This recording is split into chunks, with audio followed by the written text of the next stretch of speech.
Hello everyone. T परीक्षेचा निर्णय आता एकटे जे शिक्षण मंत्री आहेत दादा भुसे सर हे एकटे घेणार नाही.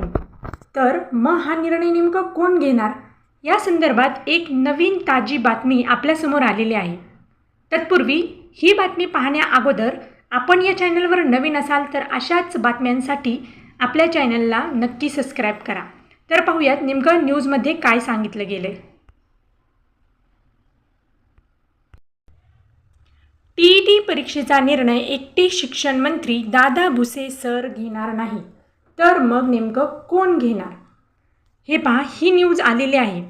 यामध्ये त्यांनी सांगितलं आहे टी परीक्षेचा निर्णय हा राज्याचे शालेय शिक्षण मंत्री दादा भुसे सर यांच्या स्तरावर घेतला जाणार नाही.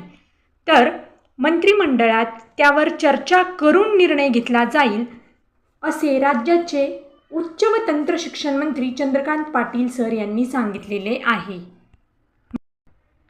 एकंदरीत पहा, महाराष्ट्र राज्य परीक्षा परिषदेतर्फे घेतल्या जाणाऱ्या टी परीक्षेचा जेव्हा पेपर फुटला होता, तो पेपर फुटल्यानंतर तो नेमका केव्हा घेतला जाणार आहे याबद्दल अद्याप कोणतीही अधिकृत माहिती प्रसिद्ध करण्यात आलेली नाही.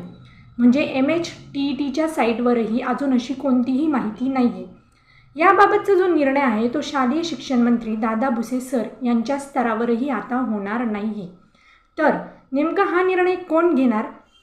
हा निर्णय जे काही आपलं मंत्रिमंडळ आहे या मंत्रिमंडळात पूर्ण चर्चा करून हा निर्णय घेतला जाईल असं जे आपले राज्याचे उच्च व तंत्र शिक्षण मंत्री चंद्रकांत पाटील सर आहेत यांनी अशी माहिती दिलेली आहे. एकतर हा TETचा जो पेपर आहे तो पेपर नेमकं ऑनलाईन होणार आहे की ऑफलाईन होणार आहे याबद्दलच अजून महाराष्ट्र परीक्षा परिषदेने कोणतीही घोषणा केलेली नव्हती. आणि जे आपले राज्याचे शालेय शिक्षण मंत्री दादा भुसे सर आहेत यांनी सांगितलं होतं मध्ये की TET ही परीक्षा ऑनलाईन पद्धतीने होईल. परंतु अशी ऑनलाईन परीक्षा जी घ्यावी लागते त्यासाठी शिक्षण विभागाकडून चाचणी केली जाते की ही परीक्षा आपण खरंच ऑनलाईन पद्धतीने घेऊ शकतो का. पण ही जी TET परीक्षा आहे ही 9 भाषांमध्ये घेतली जाते पहा. आणि या 9 भाषांमध्ये प्रश्नसंच तयार करणे शक्य आहे का? आता जर ऑनलाईन पद्धतीने TET परीक्षा घ्यायची असेल तर या TET परीक्षेसाठी त्यांना 9 भाषांमध्ये वेगवेगळे प्रश्नसंच तयार करावेच लागणार आहेत.